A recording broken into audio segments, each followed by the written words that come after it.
Ashama harka fuune akkam jirtu kabajamoo daawwattoota keenya oduu qubee isinitti himna oduu waliin ana Addisuu Muluuti. Dhaabbilee daldala sharafa alaa seeraan alaa raawwatan irratti tarkaanfiin fudhatame. Dhaabbileen daldala sharafa alaa seeraan alaa keessatti hirmaatan maallaqa biyya keessaa fi biyyoota alaa garaagaraa waliin bira ga'amuu poolisiin beeksise. Poolisiin magaalaa Finfinnee tajaajila odeeffannoo fi nageenya biyyaalessaa waliin qindoomuun opereeshinii gaggeesseen kutaa magaalaa Boolee manneen dhugaatii bakkeewwan garaagaraatti maallaqni biyyoota garaagaraa fi biyya keessaa to'atamuu hime. Manneen dhugaatii eeyyama daldala seera qabeessa da'eeffachuun gabaa gurraachaan sharafa alaa sharafuu irratti bobba'anii turan akka mirkanaa'etu ibsame. Waliigalaan manneen 11 ol irratti qorannoo fi opereeshinii gaggeeffameen dhaabbileen 5 maallaqa biyya keessaa dabalatee maallaqa biyyoota 15 shakkamtoota waliin to'atamuutu himame. Dhaabbileen eeyyama seera qabeessa da'eeffachuun hojii seeraan alaa irratti bobba'an irratti hojiin tarkaanfii fudhachuu cimee kan itti fufu ta'uu poolisiin magaalaa Finfinnee beeksise.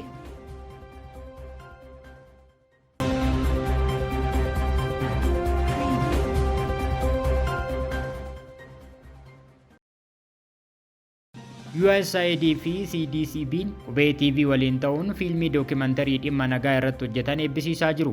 USAID fi CDCB'n qubee TV waliin ta'uun fiilmii dookimantarii dhimma nagaa irratti hojjetan magaalaa Finfinnee hoteela Hiltanitti eebbisiisaa jiru. Sirna eebbaa dookimantarii fiilmii dhimma nagaa kanaa irrattis haasaa banansaa kan godhan daayiriktarri dhaabbata CDCB obbo Amaanuel Adinoo keessummoota sagantichaatiif ergaa baga nagaan dhuftanii dabarsuun saganticha banan. Mata dureen fiilmii dookimantarii kanaas nagaa hin dhabinaa kan jedhu yoo ta'u, fiilmichi aanaalee godinaalee Oromiyaa rakkoon nageenyaa sababa walitti bu'insaan keessatti deemaa ture godina Shawaa Kaabaa, Shawaa Lixaa fi godina Wallagga Bahaatti kan hojjetamedha.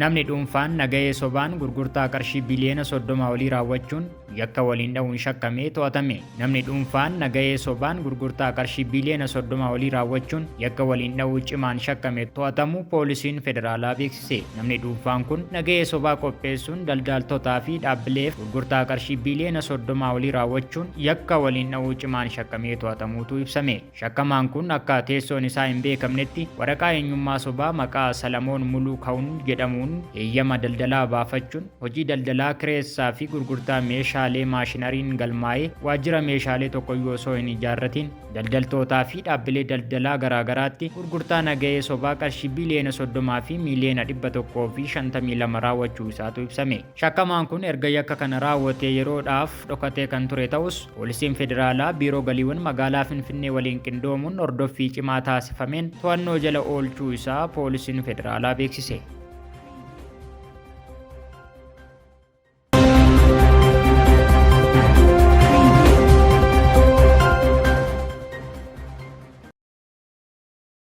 Naannoon Itoophiyaa kibbaa boru naannoo 12ffaa ta'ee akka hundaa'u himame. Naannoon Itoophiyaa kibbaa boru naannoo Itoophiyaa 12ffaa ta'uun ifatti kan hundeeffamu ta'uutu himame.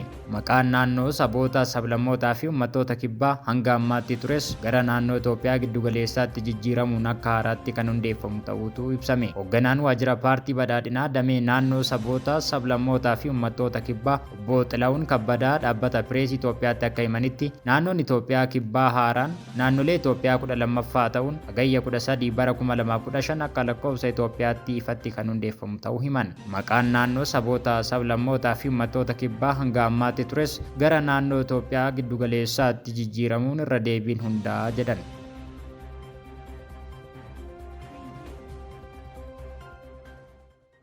Daawwattoota keenya kan daawwataa jirtan oduu qubeeti amma immoo oduu keenya biyya alaatti argannetti ceena.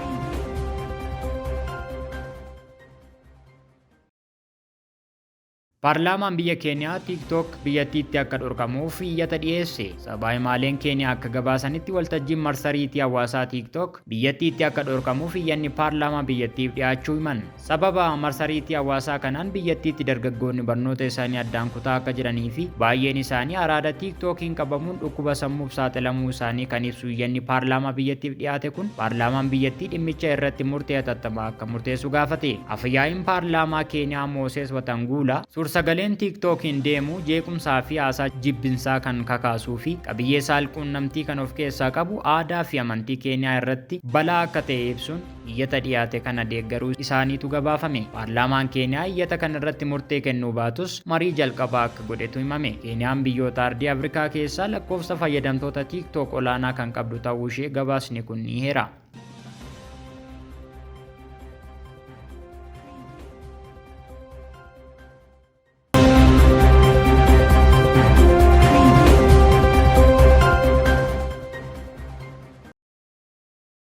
Giddugalli to'annoo fi ittisa dhukkuboota Ameerikaa CDC'n vaayirasiin haaraa dhukkuba COVID-19 wal fakkaatu argamuu hime. Giddugalli to'annoo fi ittisa dhukkuboota biyya Ameerikaa kamisa kaleessaa akka himetti vaayirasii haaraan hidda dhaloota COVID-19 tokko ta'e argamuu isaa fi vaayirasichas hordofaa jiraachuu isaa hime. Akka dhaabbanni kun jedhutti vaayirasiin haaraan COVID-19 wal fakkaatu kun BA.2.86 jedhamee akka moggaafamee fi biyyoota kanneen akka Ameerikaa, Deenmaarkii fi Israa'el keessatti argamu isaa ibse. CDC'n waa'ee vaayirasichaa irratti odeeffannoo dabalataa walitti qabaa akka jiruu fi argannoowwan dhimmichaan wal qabatanii argaman yeroo yerootti toora marsariitii hawaasummaa isaa duraanii X yookaan Tiwiitarii duraanii irratti kan ifoomsu ta'uu CGTN'tu gabaase.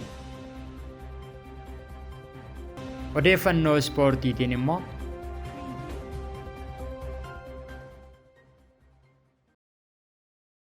taphni Premier League England torbee lammaffaan irra eegala. Taphni Premier League England kan bara 2023-2024 torbee darbee injifannoo shaampiyoonaa liigichaa kan bara darbee kan ta'e kilaba Manchester Cityin kan eegale yoo ta'u, tapha torbee darbeen kilaboonni haaraan shaampiyoonshiippii irraa ol guddatan dirree irratti ga'umsa gaarii kan itti agarsiisan ture. Taphni Premier League England torbee lammaffaan immoo tapha har'aa galgala sa'aatii 3:45 irratti Sheffield United fi Nottingham Forest waliin taphatanii ni eegala. Boru galgala sa'aatii 1 walakkaa irraa eegalee Tottenham Hotspur Manchester United waliin, Manchester City ammoo sa'aatii 4 irraa eegaluun Newcastle United waliin ni taphatu. Dabalataan bor waaree booda sa'aatii 11 irraa eegalee Fulham Brentford waliin, Liverpool Bournemouth waliin, Wolverhampton Brighton waliin ni taphatu.